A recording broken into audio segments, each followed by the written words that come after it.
नमस्कार हिंदुस्तान की धरोहर अखबाરના ડિજિટલ પ્લેટફોર્મ પર આપનું સ્વાગત છે। હું આપની સાથે સોનાલી મોરે। વાત કરવી છે દાહોદ જિલ્લાની। દાહોદ જિલ્લો ને દાહોદ જિલ્લાનો સિંગવડ તાલુકો।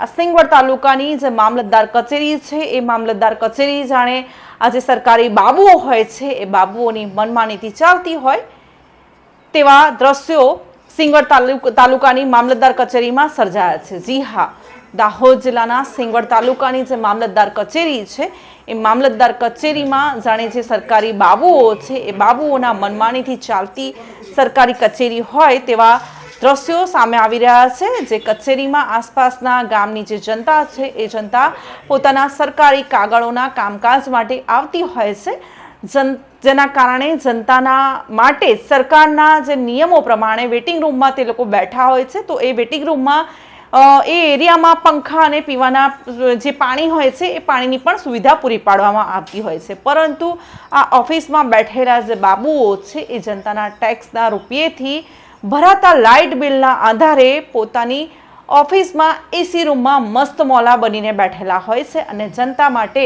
આવી કાળઝાળ ગરમીમાં વેટિંગ એરિયામાં પીવાના પાણીની પણ કોઈ વ્યવસ્થા કરવામાં આવતી નથી। એનો પણ આ જનતાને વાંધો નહોતો, કેમ કે તેઓ ખેત મજૂરી કરવા ટેવાયેલા માણસો છે। આ ખેત મજૂરી કરવા ટેવાયેલા માણસોને તડકાને છાંયડા સાથે જીવવા માટે ટેવાયેલા હોય છે।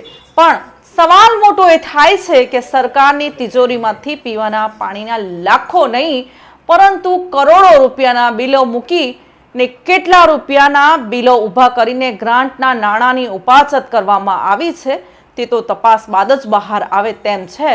અને બીજી બાજુ દેશના વડાપ્રધાન નરેન્દ્રભાઈ મોદી સ્વચ્છતા અભિયાન મિશન અંતર્ગત ગુજરાતની જનતાને શિખામણ આપવામાં આવે છે કે સ્વચ્છતા જાળવો। પણ આ શું, આ જે સિંગવડ તાલુકાના જે સરકારી બાબુઓ છે એ સરકારી બાબુઓએ તો હદ કરી નાખી।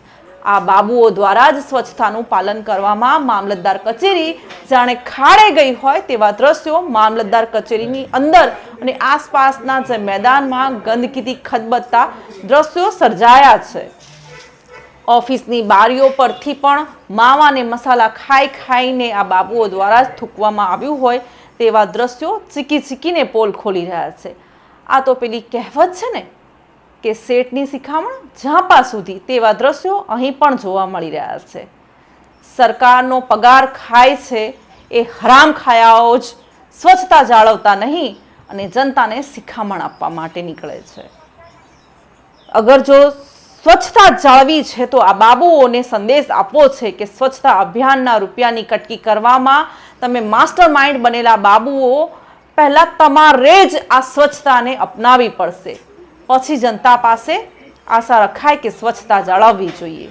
જોવું એ રહ્યું કે સિંગવડ તાલુકાની જે મામલતદાર કચેરી છે એ મામલતદાર કચેરીમાં કેટલા દિવસ પછી આવનારી જનતા માટે પીવાના પાણીની વ્યવસ્થા અને પંખાની વ્યવસ્થા કરાય છે અને કેટલા દિવસમાં આ ગંદકીનો નિકાલ કરવામાં આવે છે કે પછી આ ગંદકીમાં જીવવા ટેવાયેલા દેડકાઓને સોનાના સિંહાસન ન શોભે તેવી પરિસ્થિતિ જ રહેશે।